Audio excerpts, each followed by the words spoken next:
Hello guys, कैसे हैं? एकदम मजे में। आज का लेक्चर जो है, उस लेक्चर में हम प्रीवियस लेक्चर में जो हमने पढ़ा था उससे आगे बढ़ेंगे। प्रीवियस लेक्चर में हमने देखा था कि फोटो इलेक्ट्रिक इफेक्ट क्या होता है, उसका एक्सपेरिमेंट क्या था, उसका कंस्ट्रक्शन कैसे किया गया था, मतलब लेबोरेटरी अरेंजमेंट कैसे किया गया था। फिर उसके अलग अलग तरीके से हमने अलग अलग कंडीशंस से एक्सपेरिमेंट देखा था, और वो सारी कंडीशंस देखने के बाद हमने कुछ कंक्लूजन्स निकाले थे। कंक्लूजन्स में क्या था वो थोड़ा सा ब्रीफ में आपको दे देता हूं कि उस पर्टिकुलर एक्सपेरिमेंट में जब फ्रीक्वेंसी को इंक्रीज किया जाता था, तब एमिटर में से बाहर आने वाले जो इलेक्ट्रॉन्स होते थे उसकी काइनेटिक एनर्जी बढ़ जाती थी। जब फ्रीक्वेंसी को कम किया जाता था तब उसकी काइनेटिक एनर्जी कम हो जाती थी। अगर हम इंटेंसिटी यानी ब्राइटनेस को चेंज करते थे तो काइनेटिक एनर्जी में कोई चेंज नहीं आता था। जो इलेक्ट्रॉन बाहर आते थे कैथोड में से या फिर एमिटर में से, उसकी काइनेटिक एनर्जी में कोई चेंज नहीं आता था जब इंटेंसिटी को चेंज करते थे। इंटेंसिटी के चेंज करने की वजह से जो क्वांटिटी चेंज होती थी वो थी number of electrons. Number of electrons coming out from the cathode was more if intensity is large. अगर इंटेंसिटी कम है तो ये नंबर ऑफ इलेक्ट्रॉन्स क्या हो जाते थे, लेस हो जाते थे। और हमने ये भी देखा था कि फोटो इलेक्ट्रिक करंट जो होता है वो नंबर ऑफ इलेक्ट्रॉन्स पे बेस्ड होता है। तो नंबर ऑफ इलेक्ट्रॉन्स पे बेस्ड जो अगर करंट है तो इंटेंसिटी बढ़ने से क्या होता है, नंबर ऑफ इलेक्ट्रॉन्स इंक्रीज होते हैं। तो उसके मतलब ये हुआ कि साथ साथ में करंट भी क्या होगा, इंक्रीज होगा। इंटेंसिटी को डिक्रीज करने से क्या होता है, तो कि भाई नंबर ऑफ इलेक्ट्रॉन्स डिक्रीज होते हैं, तो उसका मतलब ये हुआ कि फोटो इलेक्ट्रिक करंट डिक्रीज होता था। तो इसका मतलब ये हमने देखा था कि इंटेंसिटी का direct connection photo electric current के साथ था, और फ्रीक्वेंसी का कनेक्शन जो था वो काइनेटिक एनर्जी के साथ था।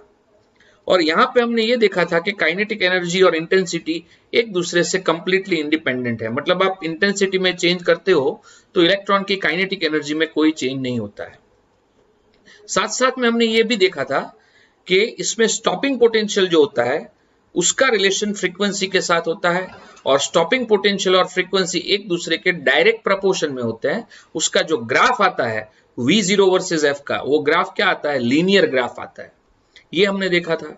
साथ साथ में एक प्रैक्टिकल ऑब्जर्वेशन ये भी मिला था कि फोटो इलेक्ट्रिक इफेक्ट की जो प्रोसेस है वो जैसे ही आप लाइट अप्लाई करते हो इंस्टेंटली ताबड़तोब क्या होता है, एमिटर यानी कैथोड में से क्या होता है, इलेक्ट्रॉन्स बाहर आते हैं।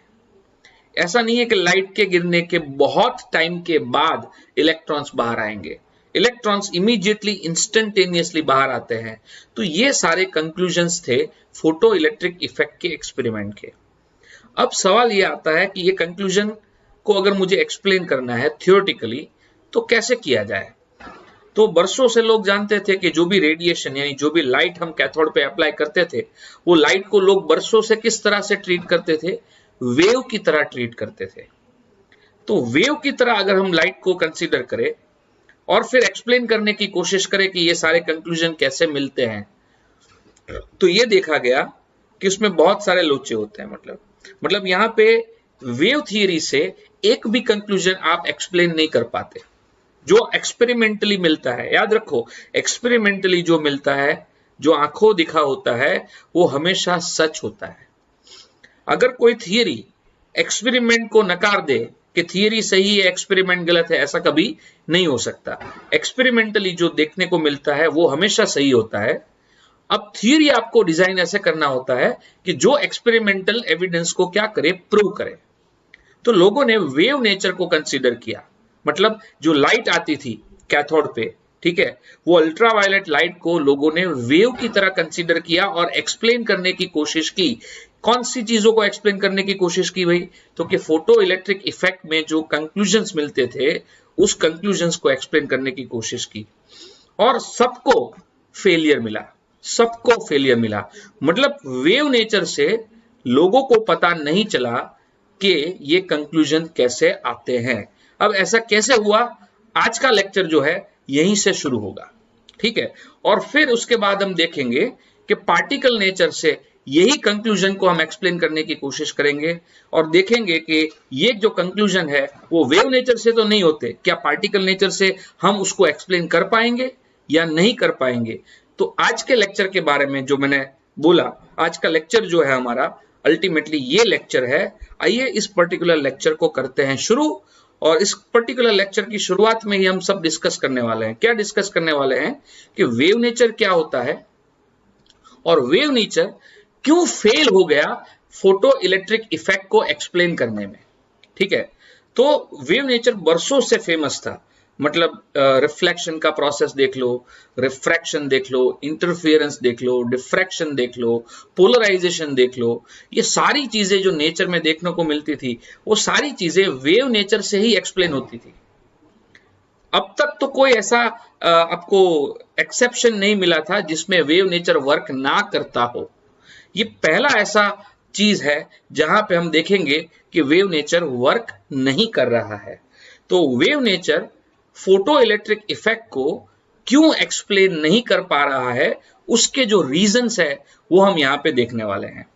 तो देखो वेव नेचर से लाइट इज एन इलेक्ट्रॉन, मैं थोड़ा स्टेटमेंट बाय स्टेटमेंट जाता हूं so that you will be able to understand better. According to this picture, light is an electromagnetic wave consisting of electric and magnetic field with continuous distribution of energy over the region of space, which the wave is extended. Okay, इसका मतलब ये है, ये line जो बड़ा बड़ा लंबा line लिखा है, इसका मतलब सिंपल सा है कि वेव नेचर में जो वेव होता है वो इलेक्ट्रोमैग्नेटिक वेव होता है, उसके अंदर इलेक्ट्रिक फील्ड और मैग्नेटिक फील्ड के ऑसिलेशंस होते हैं। अब ऑसिलेशंस में हमने एक चीज सीखी थी, अगर आपको याद है तो, कोई भी चीज जब ऑसिलेट करती है तब ऐसे सिचुएशन में कुछ फॉर्मूलाज वैलिड होते हैं। जैसे अगर मान लो कि ये ऑसिलेशंस है, तो इसको हम क्या कहते हैं भाई, इसको कहते हैं एम्पलीट्यूड, है कि नहीं, इसको हम एम्पलीट्यूड बोलते हैं। और जो इंटेंसिटी होता है आई, वो हमेशा एम्पलीट्यूड का स्क्वायर होता है।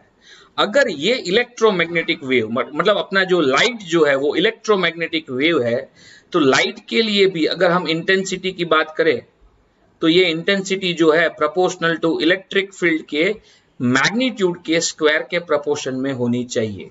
ठीक है, ये हम वेव के बारे में जानते हैं। फिर लोगों को क्या पता, लोगों ने एक्सप्लेन करने की कोशिश की इस पर्टिकुलर टॉपिक को।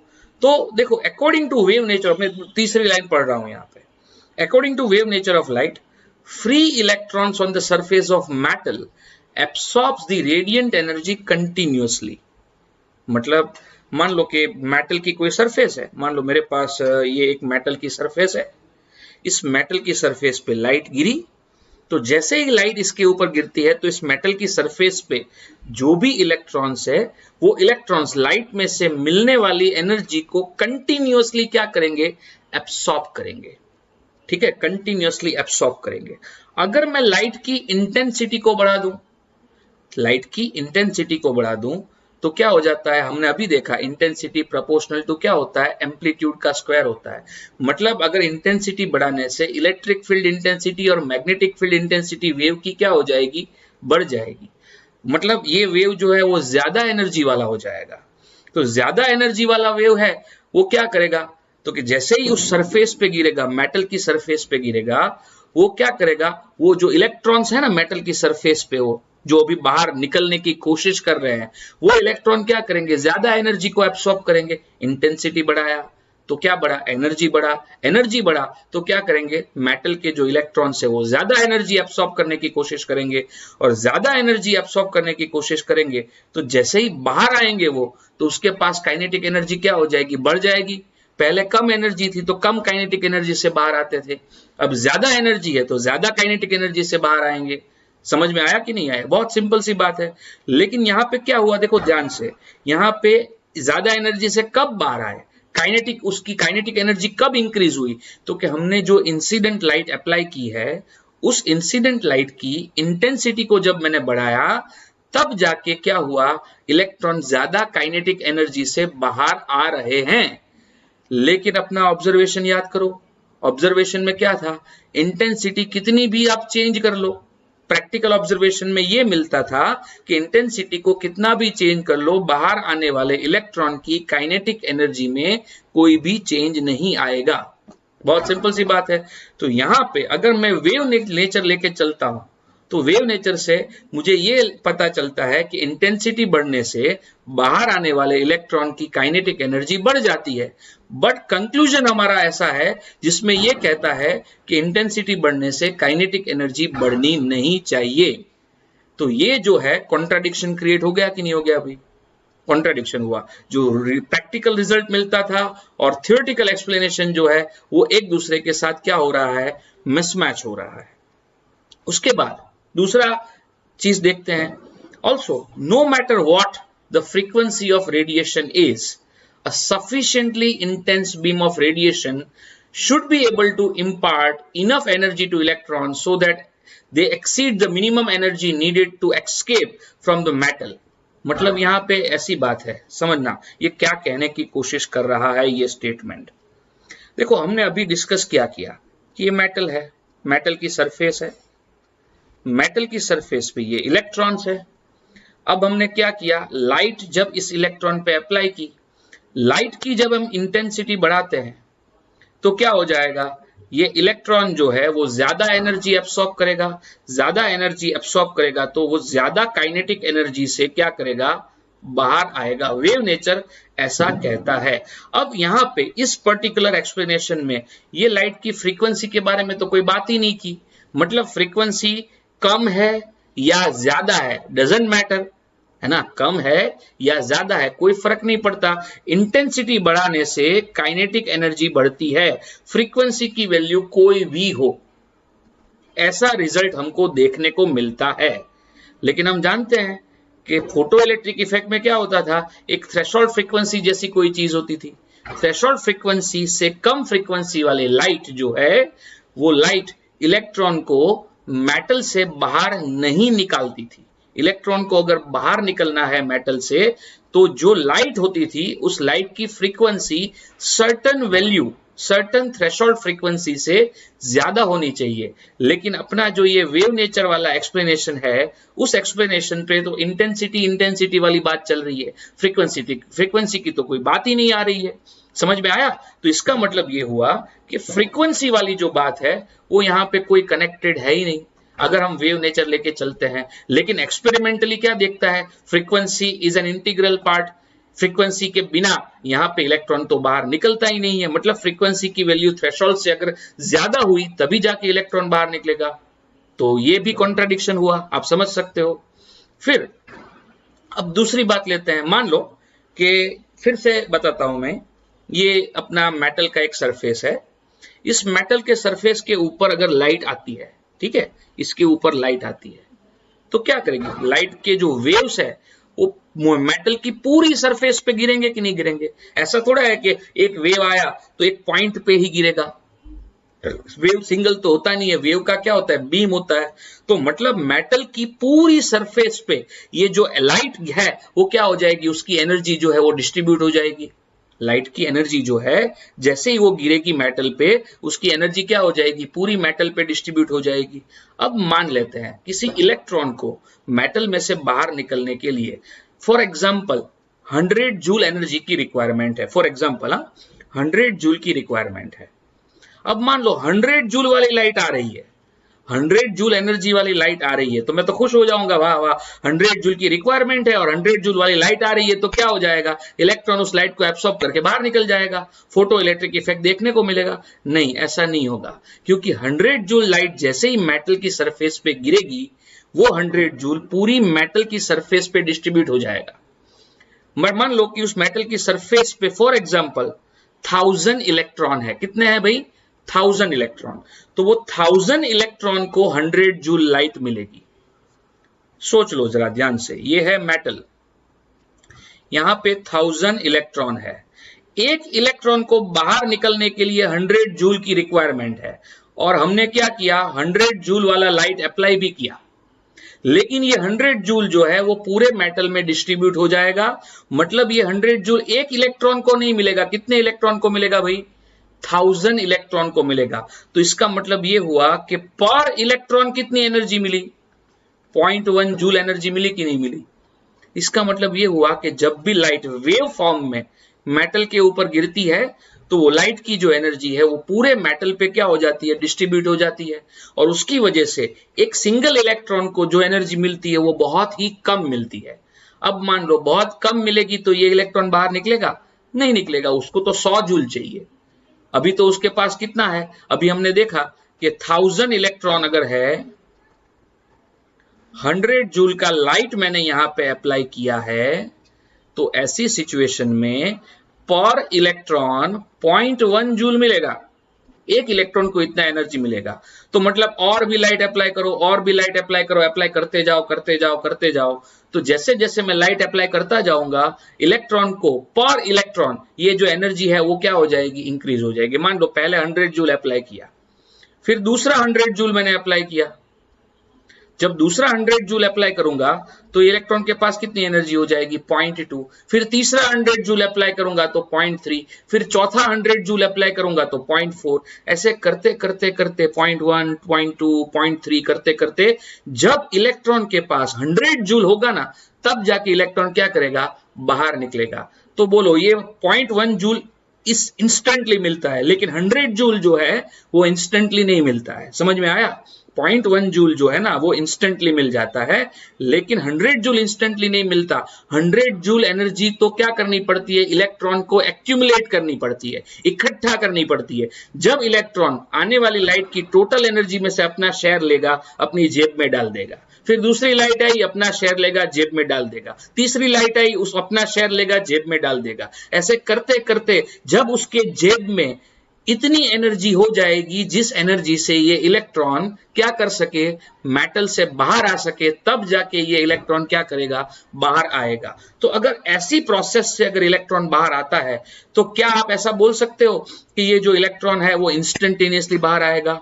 Obviously not, obviously not. इस इलेक्ट्रॉन को बाहर आने के लिए बहुत ज्यादा टाइम लग जाएगा। समझ रहे हो कि नहीं समझ रहे हो? बहुत ज्यादा टाइम लग जाएगा। इसका मतलब अपना एक्सपेरिमेंटल ऑब्जर्वेशन क्या था, लाइट जैसे ही आती है इंस्टेंटेनियसली इलेक्ट्रॉन्स क्या होते हैं, बाहर आ जाते हैं। ये हमारा ऑब्जर्वेशन था, है कि नहीं? तो यहां पे वेव नेचर से ये जो हमारा प्रैक्टिकल ऑब्जर्वेशन था और हमको यहाँ पे जो रिजल्ट मिल रहा है, ये दोनों चीजें क्या हो रही है, फिर से कॉन्ट्राडिक्ट हो रही है। इसका मतलब यहाँ पे ये हुआ कि इतनी सारी चीजें जो एक्सपेरिमेंटली हमने देखी थी, इसमें से कोई एक चीज भी ऐसी नहीं है जो यहाँ पे अपना वेव नेचर से जो एक्सप्लेन कर पाए। मतलब यहाँ पे वेव नेचर ऑफ लाइट जो है वो कंप्लीटली क्या होता है, फेल होता है in order to explain the emission of electron from the metal in photo electric effect. मतलब photo electric effect wave nature से एक्सप्लेन नहीं होती है। आई होप आपको समझ में आ गया होगा कि photo electric effect wave nature से क्यों एक्सप्लेन नहीं हो पाती है। ठीक है, सबसे बड़ी बात तो यहां पे यह है कि इलेक्ट्रॉन को बाहर निकलने के लिए भी बहुत ज्यादा टाइम लगेगा। चलिए उसके बारे में एक प्रॉब्लम करते हैं। देखिए यहां पे आपके सामने एक प्रॉब्लम है। इस पर्टिकुलर प्रॉब्लम में आप जरा देखिए, एक मेटल है जिसका वर्क फंक्शन कितना है, 2 इलेक्ट्रॉन वोल्ट। तो देखिए वर्क फंक्शन का वैल्यू यहां पे दिया हुआ है ट्वाइस इलेक्ट्रॉन वोल्ट। मतलब ये कितना हो जाएगा, 2 इंटू 1.6 इंटू 10⁻⁻19 जूल हो जाएगा। इतना एनर्जी इलेक्ट्रॉन को बाहर निकलने के लिए मुझे देना पड़ेगा। एक इलेक्ट्रॉन की बात है, ऑब्वियसली एक इलेक्ट्रॉन को अगर मुझे बाहर निकालना है तो मुझे इतना एनर्जी देना पड़ेगा। ठीक है, अब देखो ये मेरे पास क्या है, मेटल है। ये मेटल का वर्क फंक्शन कितना है, 2 इलेक्ट्रॉन वोल्ट है। और इस मेटल पे मैं क्या करता हूं, लाइट अप्लाई करता हूं। कितनी लाइट, कौन सी लाइट अप्लाई करता हूं, ऐसी लाइट जिसकी इंटेंसिटी जो है वो 10⁻⁵ वॉट पर मीटर स्क्वायर है। इतनी इंटेंसिटी वाली लाइट जो है वो इस पर्टिकुलर मेटल पे मैं क्या करता हूं, अप्लाई करता हूं। और ये लाइट कौन से एरिया पे गिरती है, तो जो एरिया है वो है 2 सेंटीमीटर स्क्वायर जितने एरिया पे ये लाइट अप्लाई करता हूं। ठीक है, तो ये पूरा जो एरिया है इस पर्टिकुलर मेटल का, यहां से लेके यहां तक, ऐसा मान लो कि वो 2 सेंटीमीटर स्क्वायर जितना एरिया है। ओके, इतने एरिया में ये लाइट क्या होती है, अप्लाई होती है। अब इतने एरिया में नंबर ऑफ इलेक्ट्रॉन्स कितने हैं, तो कि इतने एरिया में नंबर ऑफ इलेक्ट्रॉन्स जो है वो 10⁻17 इलेक्ट्रॉन्स है। और ये मतलब ये हुआ कि जो लाइट अप्लाई हम करते हैं वो लाइट की एनर्जी जो भी होगी वो 10⁻17 इलेक्ट्रॉन के बीच में डिस्ट्रीब्यूट हो जाएगी। एक इलेक्ट्रॉन को इतनी एनर्जी नहीं मिलेगी। ठीक है, तो देखते हैं यहां पे क्वेश्चन ये पूछा है कि how much time does photo electric effect start takes in how much time the photo electric effect start. Yes, वही क्वेश्चन है। मतलब फोटो इलेक्ट्रिक इफेक्ट स्टार्ट होने में कितना टाइम लगेगा, इसका मतलब क्या हुआ कि इलेक्ट्रॉन को बाहर निकलने के लिए कितना टाइम लगेगा, वो टाइम मुझे यहां पे क्या करना है, कैलकुलेट करना है। आइए कैलकुलेट करते हैं इस टाइम को।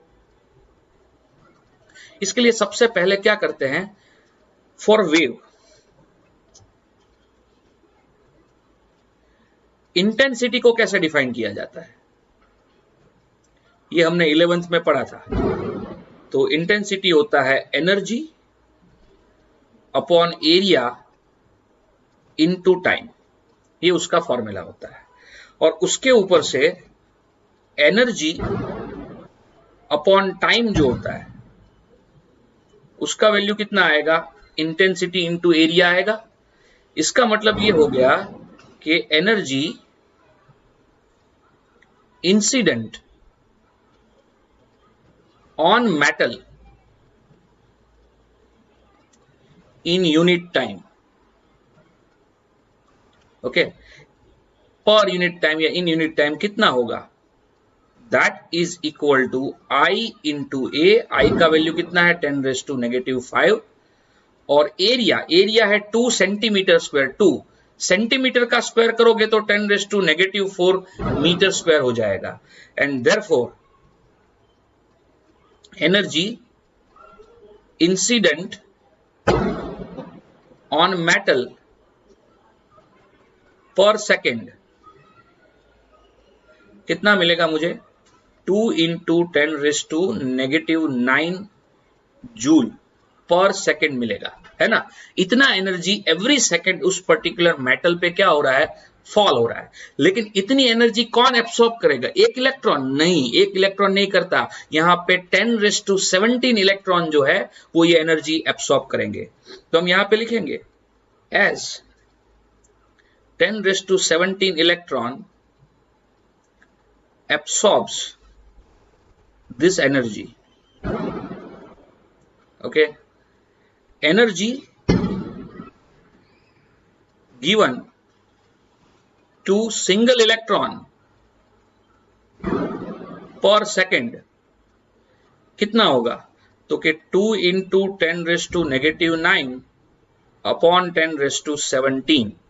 इसका मतलब ये होगा कि इसको मैं बोल देता हूं E dash, 2 into 10⁻⁻26 joule per second आ जाएगा, है कि नहीं। मतलब एक इलेक्ट्रॉन को एक सेकंड में इतनी एनर्जी मिलती है, लेकिन उसको बाहर निकलना है तो कितनी एनर्जी चाहिए उसको, तो कि वर्क फंक्शन जितनी 2 इलेक्ट्रॉन वोल्ट जितनी एनर्जी चाहिए। तो सिंपल सी बात है कि 2 इंटू 10⁻⁻26 के लिए कितना टाइम लगता है, 1 सेकंड लगता है। तो 2 इलेक्ट्रॉन वोल्ट के लिए कितना टाइम लगेगा। Now to absorb 2 into 10⁻⁻26 joule, electron takes 1 second. Therefore, to absorb 2 electron volt मतलब 2 into 1.6 into 10⁻⁻19 joule, electron takes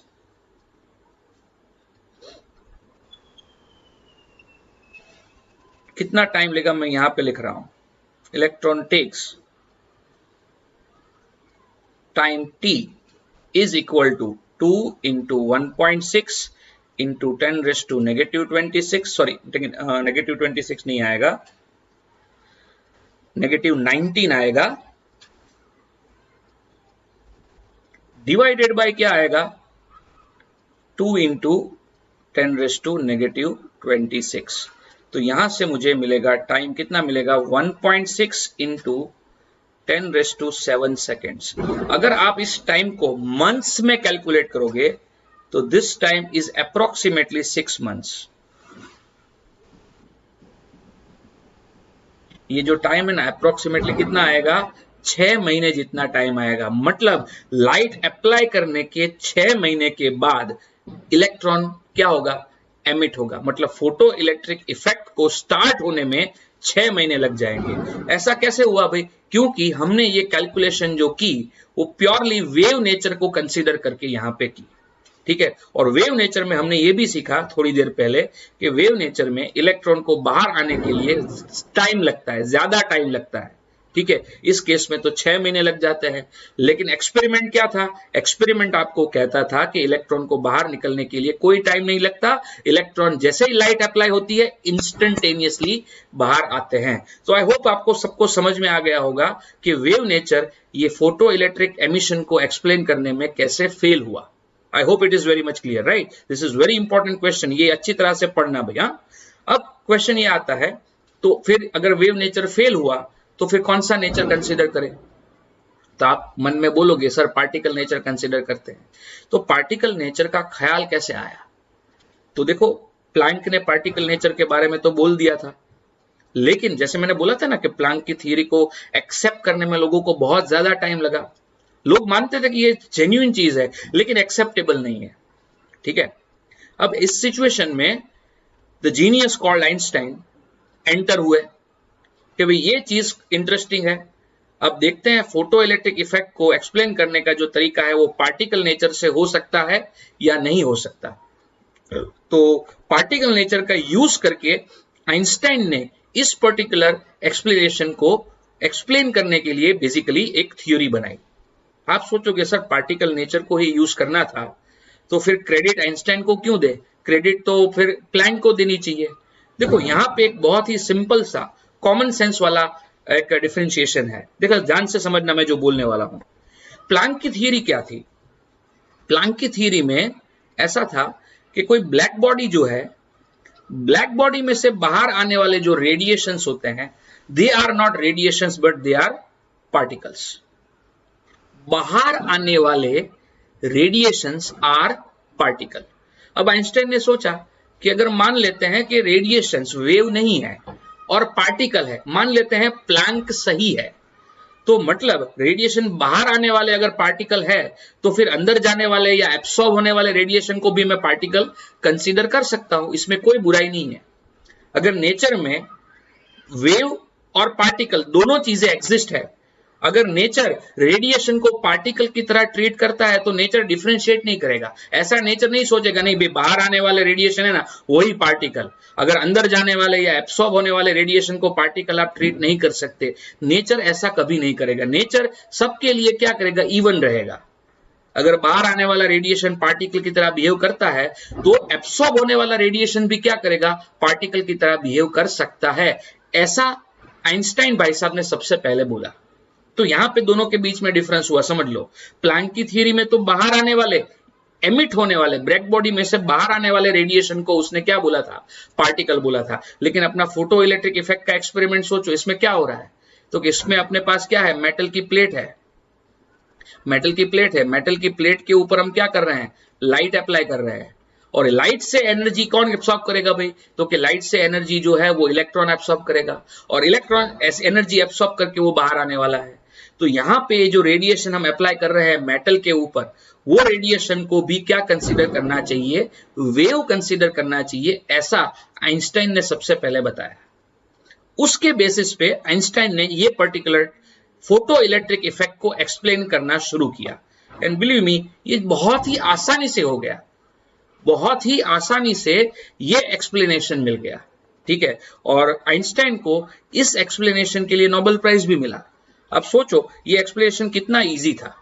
ये एक्सप्लेनेशन पढ़ने के बाद आप भी सोचोगे साले हम उस जमाने में होते तो हम भी नोबेल प्राइज लेके आ जाते, इतना इजी एक्सप्लेनेशन था ये। तो देखो इस एक्सप्लेनेशन से आइंस्टाइन ने क्या बोला और एक्सप्लेनेशन क्या है और how this explanation is going to explain the results of the photo electric effect. ये हमारा अब जो पढ़ने वाला टॉपिक है वो ये है। तो चलिए शुरू करते हैं इस पर्टिकुलर टॉपिक को। तो इस पर्टिकुलर टॉपिक के अंदर पहली बात तो यही है कि एब्सॉर्ब होने वाले रेडिएशन जो है, radiation absorbed bimetal plate, okay, are treated as particles called photons, है ना। तो देखिए यहां पे दूसरा पॉइंट जो है, ठीक है, इन दिस पिक्चर मतलब particle picture, in this picture मतलब ये आइंस्टाइन का जो फोटोग्राफ दिखा है उसकी बात नहीं कर रहा हूं, इन दिस पिक्चर मतलब पार्टिकल पिक्चर की बात कर रहे हैं। तो पार्टिकल पिक्चर को लेके हम अगर एक्सप्लेनेशन करते हैं तो इन this picture photoelectric emission does not take place by continuous absorption of energy from radiation। जो रेडिएशन आती है उस रेडिएशन से कंटिन्यूअसली एब्सॉर्ब एनर्जी नहीं होने वाली। अगर कंटिन्यूअस एब्सॉर्प्शन होता है तो वो क्या होना चाहिए, वेव होना चाहिए। अगर हम वेव थ्योरी तो रूल आउट हो चुकी है। तो आइंस्टाइन ने ये बोला कि जो भी आ रहा है वो कंटिन्यूअस एब्सॉर्प्शन नहीं होने वाला है। आया, एब्सॉर्ब हुआ, फिर थोड़ी देर के बाद दूसरा आया, वो भी एब्सॉर्ब हुआ, काइंड ऑफ थिंग। मतलब एक आया, दूसरा आया, एक दो क्या हो सकता है, पार्टिकल ही हो सकता है। एक पार्टिकल का बंच हो सकता है, क्वांटा ऑफ एनर्जी हो सकता है, जिसको हमने नाम दिया है फोटोन। ठीक है, तो photon are being absorbed by metal, okay. और फोटोन जो है उसकी एनर्जी कितनी होती है भाई, फोटोन की एनर्जी जो है वो है hf, where f is the frequency of light. पहला तो पॉइंट आइंस्टाइन ने यही रखा कि जो भी लाइट आ रही है, एब्सॉर्ब हो रही है, वो लाइट जो है बेसिकली क्या है, तो कि वो लाइट और कुछ नहीं है but they are particle, they are quanta of energy, they are bunch of energy, जिस बंच को हमने क्या नाम दिया है भाई, फोटोन नाम दिया है। मतलब यहां पे ये जो आप देख रहे हो ना फिगर में, ये फोटोन है, ठीक है, ये फोटोन है। फिर ये भी क्या है, फोटोन है, ये भी क्या है, फोटोन है। ठीक है, पहली बात तो आइंस्टाइन ने ये की। उसके बाद अब क्या होता है, जरा ध्यान से समझने की कोशिश करना है। अब क्या होने वाला है, मान लेते हैं ये एक फोटोन आया, यहां पे जरा नीचे ध्यान से देखना इस फिगर को। फोटोन आया, ये फोटोन किस इलेक्ट्रॉन पे गिरा, फोटोन आया, फोटोन कहां पे गिरा भाई, इलेक्ट्रॉन पे गिरा। अब क्या होगा, मान लेते हैं, थोड़ी देर की एक एग्जांपल लेता हूं, चलो मैं आपको, ध्यान से समझना।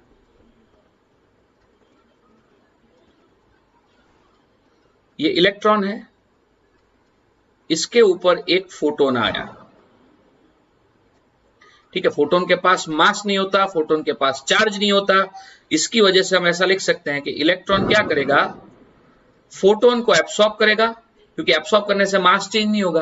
मास चेंज हो जाता तो एनर्जी भी चेंज हो जाती, लेकिन सॉरी, मास चेंज हो जाता अगर उस फोटोन के पास क्या होता, मास होता तो, लेकिन फोटोन के पास तो मास नहीं है, तो इलेक्ट्रॉन का मास वैसा ही रहने वाला है उसको एब्सॉर्ब करने के बाद भी। फिर इलेक्ट्रॉन का चार्ज नेगेटिव है, अगर फोटोन के पास चार्ज होता तो इलेक्ट्रॉन का चार्ज भी चेंज हो जाता, लेकिन यहाँ पे वो भी चेंज नहीं होने वाला। मतलब conservation of mass, conservation of charge, जो फंडामेंटल रूल्स है वो तो यहाँ पे ऑबे होते हैं। तो इलेक्ट्रॉन क्या करेगा, फोटोन को एब्सॉर्ब करेगा, और उसकी वजह से इलेक्ट्रॉन की एनर्जी क्या हो जाएगी, बढ़ जाएगी। उसकी वजह से इलेक्ट्रॉन की एनर्जी क्या हो जाएगी, बढ़ जाएगी। तो ये एनर्जी लेके इलेक्ट्रॉन क्या आ जाएगा, डायरेक्टली एक्साइटेड स्टेट में आ गया। ये जो इलेक्ट्रॉन था हम उसको मान लेते हैं, वैसे ग्राउंड स्टेट नहीं लिख सकते, लेकिन समझने के लिए अभी ऐसा लिखते हैं कि ये ग्राउंड स्टेट है, और ये इलेक्ट्रॉन कहां पे आ गया, एक्साइटेड स्टेट में आ गया, है ना। और आप जानते हो ग्राउंड स्टेट और एक्साइटेड स्टेट क्या होता है, मैंने समझाया था। एक वर्टिकल ग्राफ होता है, वर्टिकल ग्राफ में वर्टिकल क्या होता है, एनर्जी होता है। पहले इलेक्ट्रॉन इस एनर्जी पे था, मान लो उसके पास मान लो 50 जूल एनर्जी थी। अब जैसे ही उसने फोटोन को एब्सॉर्ब कर दिया, उसके पास मान लो 60 जूल एनर्जी हो गई, तो वो 50 के लेवल से 60 के लेवल पे क्या आ जाएगा कि नहीं आ जाएगा, 50 के लेवल से वो 60 के लेवल पे आ जाएगा।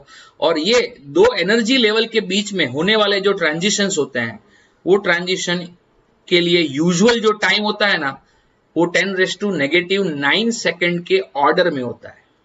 समझ लो, इसका मतलब ये हुआ 10⁻⁹ सेकंड हमारे लिए क्या है, एकदम इंस्टेंटेनियस है कि नहीं। मतलब क्या हुआ, लाइट आई, इलेक्ट्रॉन ने उस एनर्जी एब्सॉर्ब की, फोटोन को एब्सॉर्ब किया, और फोटोन को एब्सॉर्ब करके इलेक्ट्रॉन ताबड़तोड़ बाहर आ गया। कितने टाइम के अंदर, तो कि 10⁻⁹ सेकंड के ऑर्डर में कोई भी टाइम होगा, उतने टाइम के अंदर वो इलेक्ट्रॉन क्या हो जाएगा, बाहर आ जाएगा। इसका मतलब एमिशन जो हुआ वो इंस्टेंटेनियस हुआ कि नहीं हुआ भाई। साथ साथ में यहां पे एक देखने वाली बात है, जरा ध्यान से समझना मैं यहां पे जो बोल रहा हूं वो, कि मान लो ये मेटल है, इस मेटल में से ये इलेक्ट्रॉन जो है उसको अगर मुझे बाहर निकालना है तो उसके लिए मान लेते हैं कि उसके लिए 20 जूल एनर्जी चाहिए। कितनी चाहिए भाई? 20 जूल।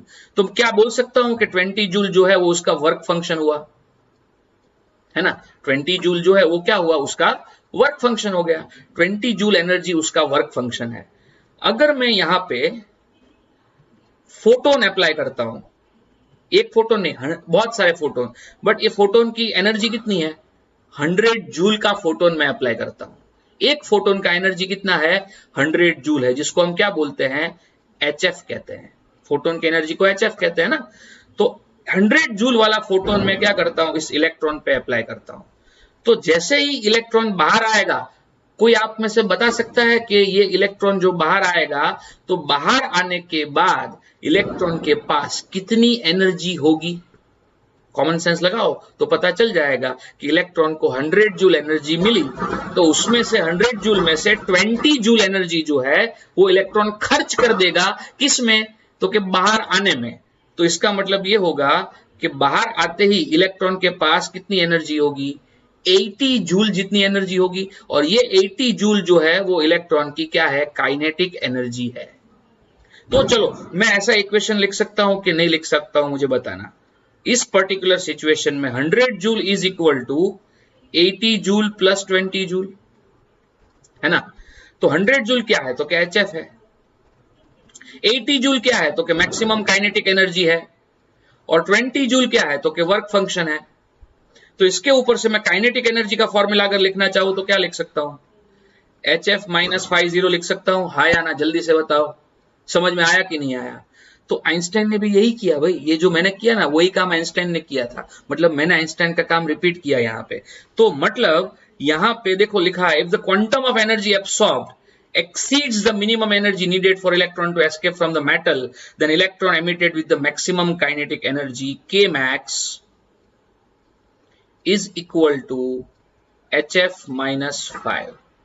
ये उसका फॉर्मूला हुआ। K max को आप ऐसे भी लिख सकते हो, हाफ m v max का square is equal to HF minus 5। और ये जो इक्वेशन है, ये इक्वेशन को अपने क्या देते हैं? नंबर 1 देते हैं।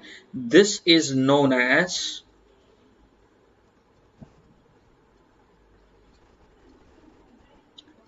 आइंस्टाइन्स इक्वेशन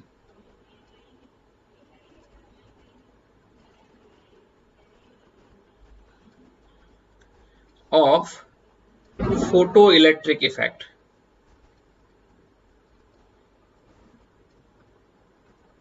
समझ में आया भाई सबको? This is known as Einstein's equation of photo electric effect. ये बहुत ही सिंपल सा इक्वेशन है। देखो ये इक्वेशन के डेरिवेशन में कॉमन सेंस लगती है, कोई फिजिक्स या कोई मैथमेटिक्स नहीं लगता, कॉमन सेंस वाली बात है, ठीक है। तो ये हमको इक्वेशन यहां पे मिला। इन दिस इक्वेशन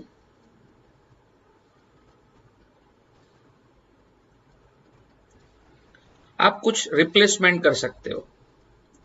जैसे आप K मैक्स जो है उसको EV0 लिख सकते हो। याद करो स्टॉपिंग पोटेंशियल का ही फॉर्मूला है ये। और इसको आप हाफ mv मैक्स का स्क्वायर लिख सकते हो। फिर इसी इक्वेशन के अंदर फाई जो है उसको आप HF0 लिख सकते हो या फिर HC बाय लैम्बडा 0 लिख सकते हो। फिर इसी इक्वेशन के अंदर फ्रीक्वेंसी को आप C बाय लैम्बडा लिख सकते हो, अगर आप लिखना चाहो तो। मतलब अगर ये रिप्लेसमेंट अलग अलग टाइप से करो तो इक्वेशन का लुक जो है ना वो बदल जाएगा। चलो मैं कुछ लुक्स दिखाता हूं आपको इक्वेशन के। जैसे मान लो अपना ओरिजिनल इक्वेशन क्या है? K max is equal to HF minus 50 है। तो K max की जगह पे मैं हाफ mv मैक्स स्क्वायर लिख देता हूं। एफ की जगह पे अगर मैं सी बाय लेमड़ा लिख दूं तो H C by lambda minus five zero हो जाएगा। तो ये दूसरा वही इक्वेशन है, बट उसका लुक बदल गया। ठीक है, मैंने मेकअप कर दिया, बस ऐसा मैं यहाँ पे बता सकता हूँ कि मैंने इसका सिर्फ लुक बदल दिया है। I hope you are understanding, right. तो ये जो रिप्लेसमेंट्स है वो रिप्लेसमेंट करके आप क्या कर सकते हो, इस इक्वेशन का जो लुक है वो चेंज कर सकते हो। अच्छा मुझे बताओ, चलो अभी इस पर्टिकुलर सिचुएशन में क्या होगा।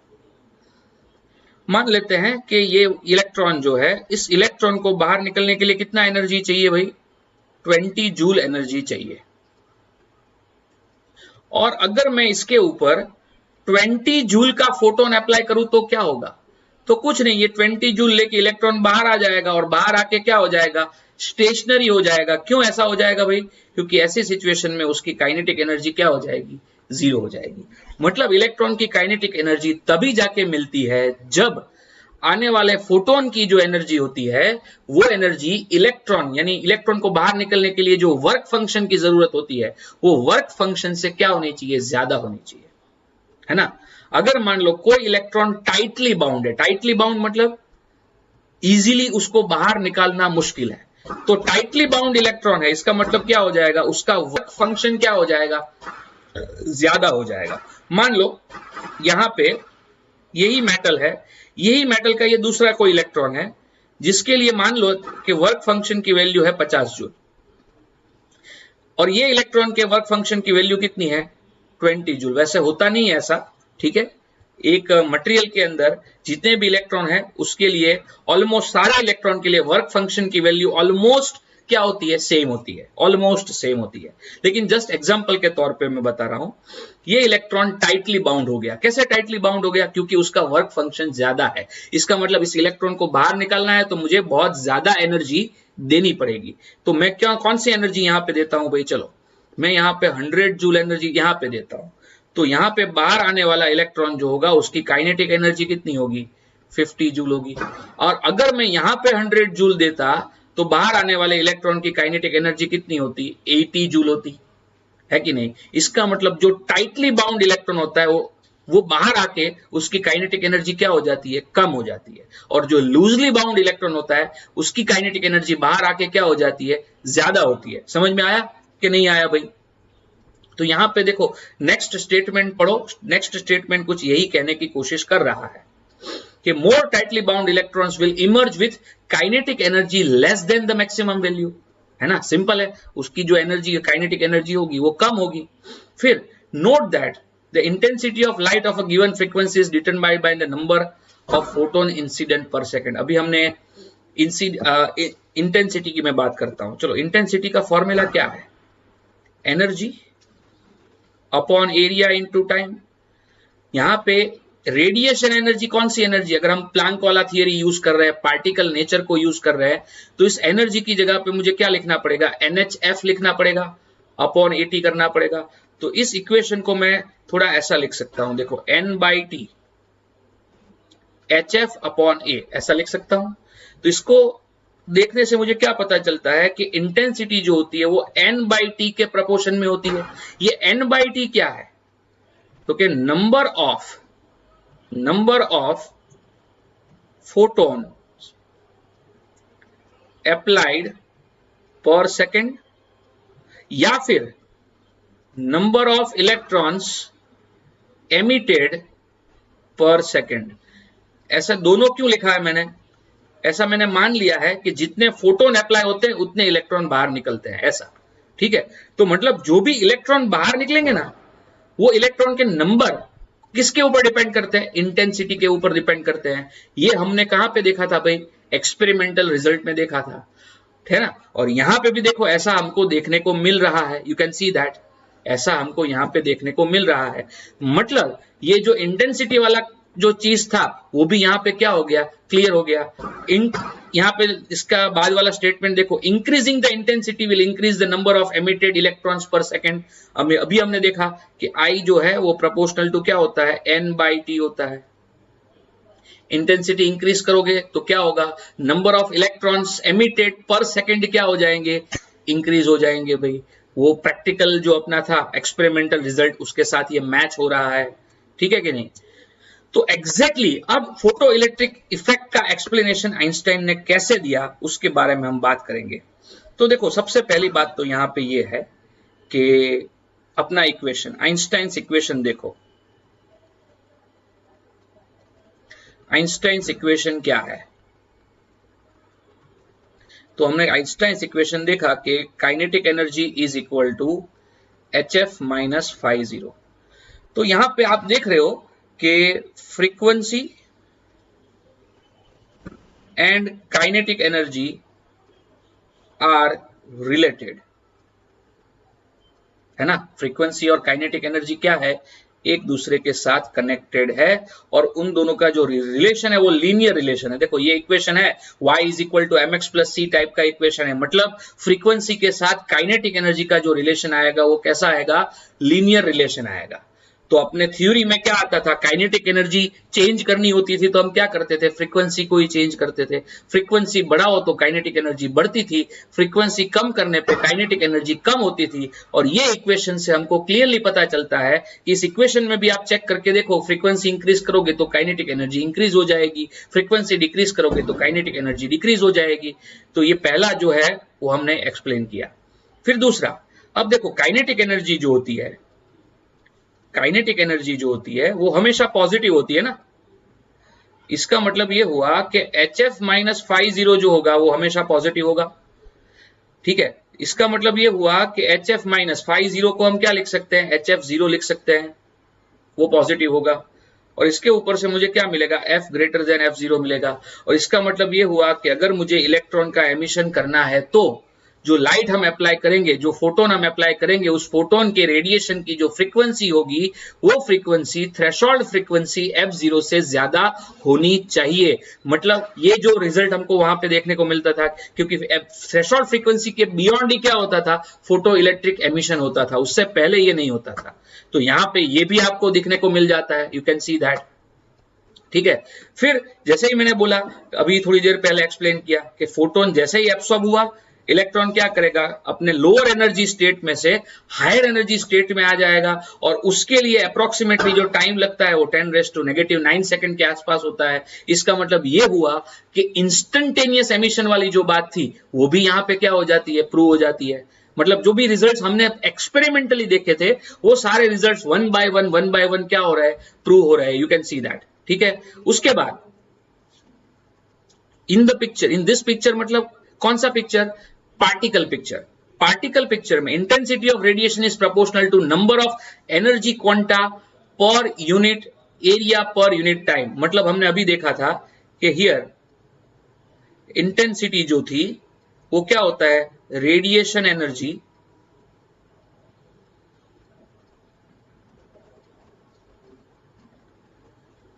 अपॉन एरिया इनटू टाइम, ये उसका फॉर्मूला है। लेकिन वेव होता तो रेडिएशन एनर्जी की वैल्यू कुछ भी हो सकती थी, लेकिन पार्टिकल है तो रेडिएशन एनर्जी की वैल्यू कुछ भी नहीं हो सकती। मुझे यहां पे कंपल्सरीली क्या लिखना पड़ेगा? NHF लिखना पड़ेगा। और यहां से मुझे क्या पता चलता है कि I is proportional to N/T है, वो मुझे यहां पे पता चल जाता है। You can see that. तो उसके ऊपर से मुझे पता चल जाएगा कि N/T क्या है। ये N/T क्या है? तो के नंबर ऑफ फोटोन्स अप्लाइड पर सेकेंड, है कि नहीं? नंबर ऑफ फोटोन्स पर सेकेंड है। तो इंटेंसिटी नंबर ऑफ फोटोन्स पे डिपेंड करती है। और याद रखो, जितने अपने ये भी एक चीज है यहाँ पे, एक फोटोन क्या करेगा? एक इलेक्ट्रॉन के साथ कनेक्ट होगा। मतलब ये हुआ कि एक इलेक्ट्रॉन है, मेटल है, मान लो मेटल के पास ये इलेक्ट्रॉन है, मेरे हाथ में एक इलेक्ट्रॉन है। अब ऊपर से फोटोन आया तो एक फोटोन और एक इलेक्ट्रॉन के बीच में इंटरेक्शन होगा। ऐसा नहीं होगा कि आने वाला फोटोन 5-6 इलेक्ट्रॉन मिलकर एब्सॉर्ब करेंगे, ऐसा नहीं है। तो एक फोटोन एक इलेक्ट्रॉन एब्सॉर्ब करेगा, तो एब्सॉर्ब करके एक इलेक्ट्रॉन क्या आ जाएगा? बाहर आ जाएगा। मतलब जितने ज्यादा फोटोन अप्लाई होंगे उतने ज्यादा इलेक्ट्रॉन बाहर आएंगे। और ज्यादा फोटोन कब अप्लाई होते हैं? तो हम यहाँ पे देख रहे हैं कि इंटेंसिटी के ऊपर से डिफाइन कर सकते हैं हम उसको, ठीक है। ज्यादा इंटेंसिटी किया इंटेंसिटी बढ़ाया तो नंबर ऑफ फोटॉन्स अप्लाइड वो क्या हो जाएगा, बढ़ जाएगा, और नंबर ऑफ फोटॉन्स अप्लाइड पर सेकंड बढ़ जाएगा तो नंबर ऑफ इलेक्ट्रॉन्स एमिटेड जो है वो भी क्या हो जाएगा, बढ़ जाएगा। फ्रीक्वेंसी कुछ भी हो, डजंट मैटर, फ्रीक्वेंसी कुछ भी हो, डजंट मैटर, बट हाँ उतनी तो होनी चाहिए कि थ्रेशोल्ड फ्रीक्वेंसी से वो क्या हो, ज्यादा हो। थ्रेशोल्ड फ्रीक्वेंसी से कम है तो कुछ नहीं होने वाला, लेकिन थ्रेशोल्ड फ्रीक्वेंसी से ज्यादा कोई भी वैल्यू फ्रीक्वेंसी की हो, यहां पे इंटेंसिटी बढ़ाने से नंबर ऑफ फोटोन अप्लाइड जो है वो बढ़ जाते हैं, उसकी वजह से क्या हो जाता है, नंबर ऑफ इलेक्ट्रॉन एमिटेड भी क्या हो जाते हैं, बढ़ जाते हैं। तो यहां पे देखो इंटेंसिटी का रिलेशन नंबर ऑफ इलेक्ट्रॉन से है, ये नंबर ऑफ फोटोन्स अप्लाइड पर सेकंड, और नंबर ऑफ फोटोन अप्लाइड पर सेकंड से क्या मिलेगा, नंबर ऑफ इलेक्ट्रॉन्स एमिटेड पर सेकंड मिलेगा कि नहीं मिलेगा। इसका मतलब ये हुआ कि इंटेंसिटी और नंबर ऑफ इलेक्ट्रॉन्स पर एमिटेड डायरेक्टली कनेक्टेड है। वैसा ही हमको एग्जैक्टली एक्सपेरिमेंट में देखने को मिलता था, you know it very well. अगर एक्सपेरिमेंट के सारे कंक्लूजन आपके दिमाग में है तो आपको ये समझ में आ गया होगा कि ये कैसे होता है। I hope it is very much clear to you people, right. अब देखो relation between stopping potential and frequency, तो हमने एक्सपेरिमेंटल एविडेंस से देखा था। इस एक्सपेरिमेंट करके हमने क्या देखा था, एक्सपेरिमेंट करके हमने ये देखा था कि स्टॉपिंग पोटेंशियल और फ्रीक्वेंसी के बीच का जो रिलेशन होता है वो लीनियर होता है, ठीक है। उसका ग्राफ भी हमने देखा था। तो देखते हैं वो रिलेशन हम क्या डिराइव कर पाते हैं इस आइंस्टाइन की थियरी से या नहीं कर पाते। तो देखते हैं, चलो। तो from Einstein's equation, from Einstein's equation क्या होगा, हमने अभी लिखा था आइंस्टाइन का इक्वेशन क्या है भाई, K max is equal to H F minus 5। K max की जगह पे हम ईवी 0 लिख सकते हैं, ये फाई 0 है ना, ईवी 0 लिख सकते हैं के मैक्स की जगह पे। EV 0 is equal to 1/2 m v max का स्क्वायर, ऐसा हमने प्रूव किया हुआ है थ्रेशोल्ड सॉरी स्टॉपिंग पोटेंशियल की बात जब करें। इसके ऊपर से V0 क्या मिलेगा, H upon E plus minus phi 0 upon E मिलेगा कि नहीं मिलेगा, है ना। यहां पे ई थीटा जैसा लग रहा है तो चेंज कर देता हूं, चलो। ये H upon E F plus minus five upon E मिल जाएगा, और एक स्टेप लिखते हैं यहां पे H अपॉन ई फिर F प्लस फाइव 0 क्या होता है, तो कि माइनस HF0 होता है अपॉन ई। तो इसको इक्वेशन देते हैं equation number 2। This is another form of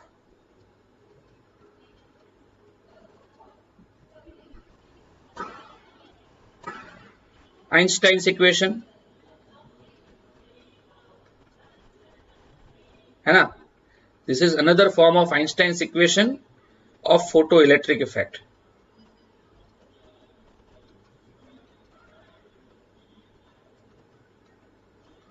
Which indicates what?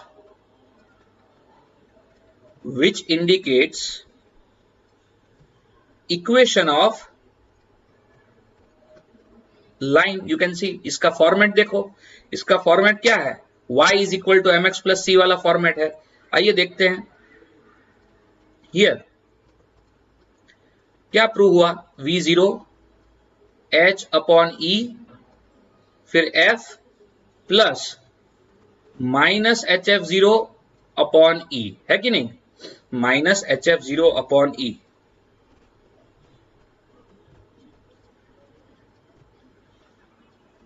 चलिए अब ये इक्वेशन जो है वो y is equal to M X plus C वाला इक्वेशन है। इसको आप y बोल सकते हो, इसको आप m बोल सकते हो, इसको आप x बोल सकते हो, और इसको आप क्या बोल सकते हो, c बोल सकते हो। So this is equation of line with slope h by E, है ना। तो हम ऐसा लिख सकते हैं कि this is equation of line with slope h upon e, and this line intersects y axis at point minus HF0 upon E. तो चलो एक ऐसी ग्राफ बनाते हैं जिस ग्राफ में y की जगह पे क्या लिखना है, V0 लिखना है। फिर x की जगह पे क्या लिखना है मुझे, तो क्या फ्रीक्वेंसी लिखना है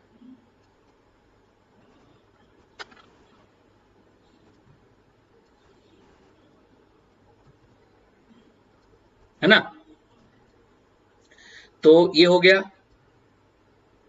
अब इसका स्लोप पॉजिटिव है, देखो with slope positive. Positive slope है मतलब लाइन कैसी होगी, ऐसी लाइन होगी या ऐसी लाइन होगी। देखो पॉजिटिव स्लोप होता है तो एंगल थीटा लेस देन 90 होता है, तो लाइन आपको कुछ ऐसे ही बनानी पड़ेगी, है ना। आपको लाइन कुछ इस तरह से बनानी पड़ेगी। थोड़ा सा अच्छा बनाता हूं इसको।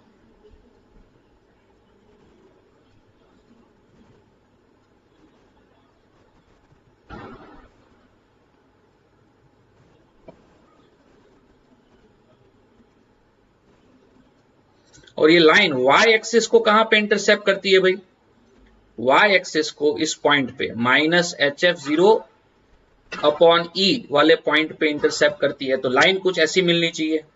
अब ये लाइन जो है वो x एक्सिस को कहां पे इंटरसेप्ट करती है, तो हम क्या करेंगे, x इंटरसेप्ट निकालते हैं। चलो फॉर x इंटरसेप्ट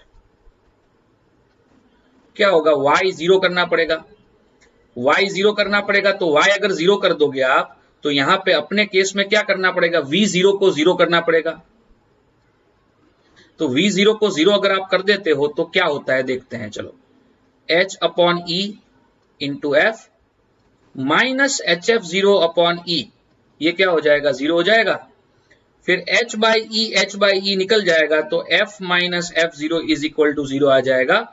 और उसके ऊपर से f की वैल्यू क्या मिलेगी मुझे, F0 मिलेगी। इसका मतलब ये लाइन जो है वो y एक्सिस को कौन से पॉइंट पे, सॉरी x एक्सिस को कौन से पॉइंट पे इंटरसेप्ट करती है भाई, तो कि F0 पे इंटरसेप्ट करती है। तो मुझे ऐसा ग्राफ मिला है। This is exactly the graph we were getting in experimental result, याद है। This graph is exactly identical to experiment, है ना। This graph is exactly identical to क्या है, एक्सपेरिमेंट से आइडेंटिकल है। मतलब क्या हुआ, ये जो रिलेशन है V0 और F के बीच का लीनियर रिलेशन, वो रिलेशन भी यहां पे क्या हो जाता है, आइंस्टाइन की थियरी से क्या हो जाता है, प्रूव हो जाता है कि नहीं हो जाता है। तो इसका मतलब ये हुआ कि आइंस्टाइन की थियरी ने जो भी कंक्लूजन्स मिले थे मुझे एक्सपेरिमेंट से, वो सारे कंक्लूजन को बहुत अच्छी तरह से क्या कर दिया, एक्सप्लेन कर दिया। देखिए लाइन पढ़िए, the successful explanation of photo electric effect using the hypothesis of light quanta मतलब photon, and the experimental determination of h and phi0 in agreement with the values obtained from the other experiments. ठीक है, experiment से जो value मिलती थी और experiment से जो डेटा मिलता था, वो डेटा और इस थियरी से मिलने वाला डेटा परफेक्टली मैच हुआ। और इस तरह से आइंस्टाइन की थियरी के बाद ये जो पार्टिकल नेचर है ना, वो पार्टिकल नेचर को कंप्लीट एक्सेप्टेंस मिल गया। ठीक है, इतना होने के बाद भी कुछ लोग होते हैं जो वेरीफाई करना चाहते हैं। उसमें से एक था मिलिकान, जिसने ऑयल ड्रॉप एक्सपेरिमेंट किया था, चार्ज टू मास रेशियो को यूज करके इलेक्ट्रॉन का चार्ज जो है वो कैलकुलेट किया था उसने। उस मिलिकान ने इस पर्टिकुलर एक्सपेरिमेंट को बहुत अलग अलग लेवल पे अलग अलग टाइप की मेटल लेके, अलग अलग फ्रीक्वेंसी लेके वेरीफाई किया था। और ये थियरी जो थी उसकी एक्सपेरिमेंटल वेरिफिकेशन पे परफेक्टली सही उतरी थी। इसका मतलब ये हुआ कि वेव नेचर जो है वो फोटो इलेक्ट्रिक इफेक्ट को एक्सप्लेन करने में क्या होता है, फेल हो जाता है। बट पार्टिकल नेचर जो है वो इस पर्टिकुलर इफेक्ट को एक्सप्लेन करने में परफेक्टली सक्सेसफुल रहता है। मतलब दुनिया में, नेचर में रेडिएशन जो है वो दो तरीके से होते हैं, एक वेव तरीके से होते हैं और एक पार्टिकल के तरीके से होते हैं। मतलब वेव नेचर भी होता है, पार्टिकल नेचर भी होता है। अब क्वेश्चन ये आता है कि कौन सा नेचर सही है। क्वेश्चन ये आता है कि हमने तो ये भी देखा कि जैसे इंटरफियरेंस है, डिफ्रैक्शन है, रिफ्लेक्शन है, रिफ्रैक्शन है, पोलराइजेशन है, ये सारी चीजें जो नेचर में देखने को मिलती है, अगर आप इस चीजों को एक्सप्लेन करने की कोशिश करोगे तो पार्टिकल नेचर जो है वो फेल हो जाएगा। वहां पे वेव नेचर ही क्या होगा, आपको एक्सप्लेन करके देगा कि ये सारी चीजें कैसे हो रही है। मतलब ऐसे बहुत सारे आपको केसेस मिलेंगे जहां पे वेव नेचर सक्सेसफुल है, पार्टिकल नेचर फेलियर है। लेकिन फोटो इलेक्ट्रिक इफेक्ट है, इसके बाद एक कॉम्पटन इफेक्ट है। कॉम्पटन इफेक्ट आप गूगल करके देखना, बहुत ही इजी है, मैं बताने वाला हूं, ठीक है। कॉम्पटन इफेक्ट है, फोटो इलेक्ट्रिक इफेक्ट है, ये दो इफेक्ट ऐसी इफेक्ट है, अगर मुझे इसको एक्सप्लेन करना है तो सिर्फ पार्टिकल नेचर ही मुझे काम में आएगा, वेव नेचर उसको एक्सप्लेन नहीं कर पाएगा। मतलब नेचर के अंदर कुछ कुछ जगह पे रेडिएशन जो है वो वेव की तरह बिहेव करता है, नेचर में कुछ कुछ जगह पे ये रेडिएशन जो है वो पार्टिकल की तरह बिहेव करता है। तो इसमें से सही क्या, पार्टिकल नेचर सही है, वेव नेचर सही है, या फिर हम ऐसा बोल सकते हैं वेव नेचर ज्यादा सही है, पार्टिकल नेचर कभी कभी चलता है, या फिर पार्टिकल नेचर ज्यादा सही है, वेव नेचर कभी कभी चल जाता है। क्या है, दोनों एग्जिस्ट है, दोनों में से एक सही है एक गलत है, कोई ज्यादा सही या कोई कम सही है, क्या है, उसके बारे में ये बहुत सारे क्वेश्चन क्रिएट करता है। अगर आपके दिमाग में भी ये सारे क्वेश्चन क्रिएट होते हैं कि दोनों नेचर तो है भाई, रेडिएशन दोनों तरह बिहेव करता है, तो दोनों में से सही क्या या ज्यादा सही क्या, अगर ऐसा क्वेश्चन आपके दिमाग में है तो इस क्वेश्चन का आंसर आपको मिलेगा नेक्स्ट लेक्चर में, ठीक है। तब तक के लिए इस पर्टिकुलर टॉपिक को अच्छी तरह से प्रिपेयर कर लो, पढ़ लो, कुछ भी क्वेरी आती है मुझे डायरेक्टली कम्युनिकेट करो, ठीक है। मिलते हैं नेक्स्ट लेक्चर में, अपने उस क्वेश्चन का आंसर ढूंढेंगे कि पार्टिकल नेचर सही है या वेव नेचर सही है। मिलते हैं, बाय बाय।